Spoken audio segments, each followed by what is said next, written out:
For half a century now, an ancient army of warriors has been quietly conquering the world. Wherever small battalions of China's most famous terracotta warriors are exhibited, they win over a new legion of fans. The Terracotta Army has always felt like a story half told. For nearly 50 years, those clay soldiers stood in silent rows beneath the earth, a frozen army built to guard the tomb of China's first emperor. Even when the world first learned their shapes and numbers, the sight seemed like a myth made real. Life-size warriors, horses, chariots, and attendants, all formed from humble clay, yet arranged with the order and discipline of a living military force. People saw them and imagined the empire's might.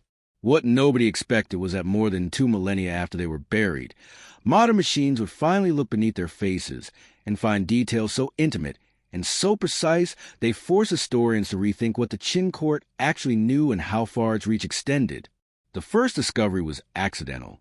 In the spring of 1974, a group of farmers digging a well outside the city of Xi'an struck something hard in the dry, cracked soil. At first, it looked like ordinary pottery.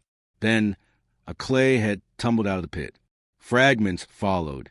Torso pieces, bits of armor, bronze arrowheads. Word spread.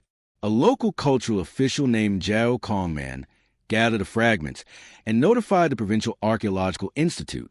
Once formal excavations began, the scale became clear very fast. The find was not a single statue or a tiny workshop. It was an entire buried complex, a planned and vast underground world meant to accompany the emperor into death. When archaeologists opened the first pit, they found a scene that looked like a battlefield frozen in an instant. Row after row of life-size clay soldiers stood in formation, their expressions fixed, their armor carefully rendered. Behind them were clay horses, the marks on the floor showing where wooden chariots once rolled.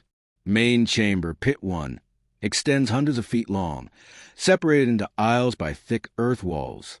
In plan and posture, the arrangement mirrors a real army prepared for war. Vanguard lines at the front, armored infantry in the middle, troops guarding the flanks. Other nearby pits show more specialized forces, cavalry, kneeling archers, chariot crews. A smaller pit contains what seems to be a command center, a few officers, a chariot group like headquarters. One pit remained unfinished, as if the project had been stopped mid-course, then sealed. From the very start, the Terracotta Army told 2 stories at once. On the one hand, it announced imperial power in the most complete theatrical way possible. On the other hand, it hinted at enormous centralized control behind the scenes, workshops that produced standardized parts, supply chains that delivered pigments and lacquer, artisans organized in large numbers. The figures were not carved one by solitary geniuses. The legs of the clay are tubes, torsos are shells, heads and arms are made separately, joined while damp. Evidence of molds and repeatable parts reveals industrial-scale production managed by the state. Yet despite standardization, each face carries individual details. Different jawlines, ear shapes, scars pressed lightly into lips, small humanizing choices that suggested real people may have served as models for some high-rank figures. For decades, archaeologists have slowly peeled back the layers of that buried world. They catalog weapons, over 40,000 bronze implements in total, swords, spears, halberds, crossbow parts, arrowheads packed in bundles. Chemical analysis of those metal artifacts revealed variation across bundles, hints that arms were produced and stocked in counts and batches, perhaps for different units or regions. Conservators watched pigments vanish in seconds as lacquer dried and flaked the minute clay was exposed to air.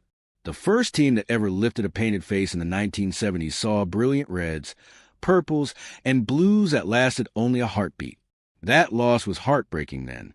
It set the tone for careful conservation practices ever since.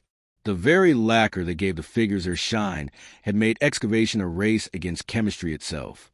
Even with all that careful, methodical uncovering, many questions remain locked away under the earth mound at the site's center. At the heart of the complex sits the great burial mound that covers the emperor's tomb, an earth pyramid about 249 foot tall, encircled by wide embankments and gate remains. Ancient records and modern studies agree that shrine construction began when the emperor was still a youth and continued for decades.